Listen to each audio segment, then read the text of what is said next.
Mr. Silly lives in Nonsense Land, which is a very funny place to live. You see, in Nonsense Land, everything is as silly as can be. In Nonsense Land, the trees are pink and the grass is blue. Isn't that silly? In Nonsense Land, dogs wear hats. And do you know how birds fly in Nonsense Land? No, they don't fly forwards, they fly backwards. It really is a very silly place indeed, which, of course, is why Mr. Silly lives there. Mr. Silly, in fact, lives in quite the silliest looking house you have ever seen in your whole life. Have you ever seen a sillier looking house than that? Now, this particular story is all about the Nonsense Cup. You see, in Nonsense Land each year they hold a competition, and the cup is awarded to whoever has the silliest idea of the year. Mr. Silly has never won the cup, but each night, lying in his bed, he dreamed about winning it. In order to win the Nonsense Cup, Mr. Silly realised he would have to think up something remarkably silly. He pondered over the problem one morning at breakfast. Incidentally, you may be interested to know what Mr. Silly was having for his breakfast. He was having a cup of coffee, which he put a spoonful of marmalade into.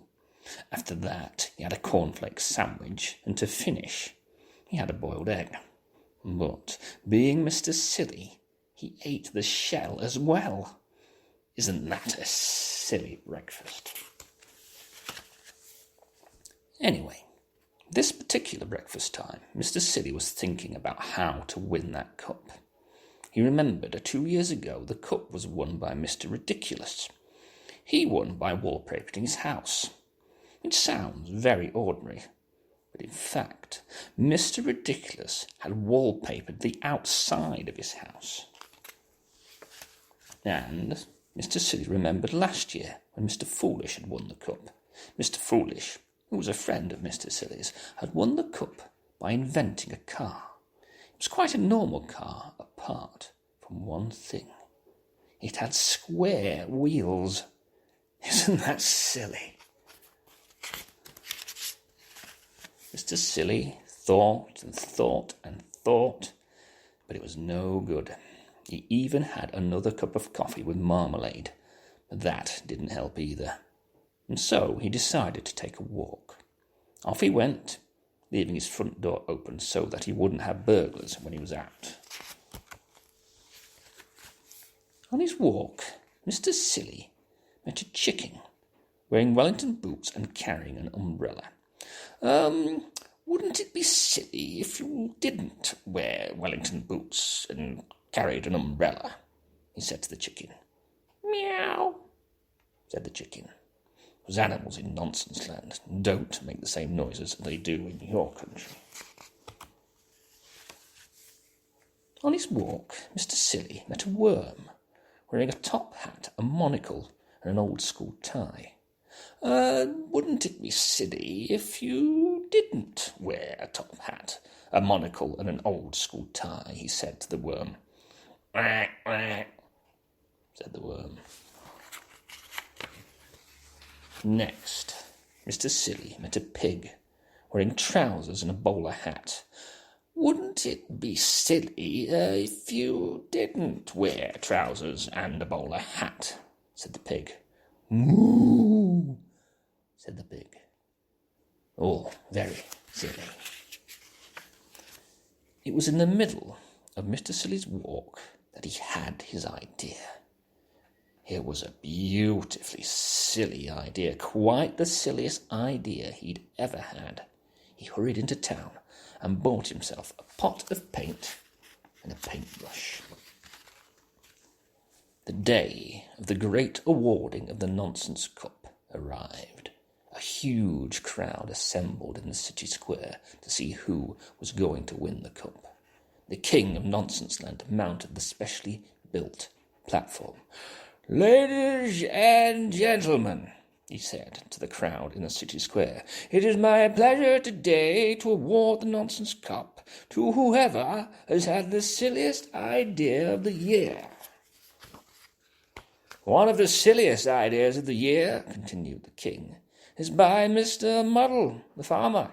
He has managed to grow, of all things, a square apple." The crowd clapped as the square apple was held up by Mr. Muddle for everybody to see. He felt sure that he was going to win. "However," said the king, and Mr. Muddle's face fell, "we have had an even sillier idea entered by Mrs. Nincompoop." It was a teapot, quite the silliest teapot there had ever been. The crowd broke into thunderous applause. "I therefore have great pleasure," announced the king, "in presenting the Nonsense Cup to—" Just then he looked up and stopped in astonishment. Now, in the middle of the city square there is a tree. It's always been there, and it was at this tree that the king was looking in astonishment. "What," he called, "has happened to that tree?" Everybody turned to look. The tree had green leaves, bright green leaves, not pink leaves like all the other trees in Nonsense Land, but green. There was amazed silence. "It was me," piped up Mr. Silly. "I painted all the leaves green last night, when you were all asleep." A green tree?" exclaimed the king. "Who ever heard of a green tree?" A green tree," shouted the crowd. "How silly!" And they all started to applaud. Mr. Silly smiled modestly, and the king held up his hands. "I think," he said, "that this is the silliest idea I've ever heard of. I therefore award the Nonsense Cup to Mr. Silly." The crowd cheered and cheered and cheered, and Mr. Silly went pink with pride. And a bird, perched high up in the branches of the silly green tree, looked down. "Woof!" it said, and flew off, backwards.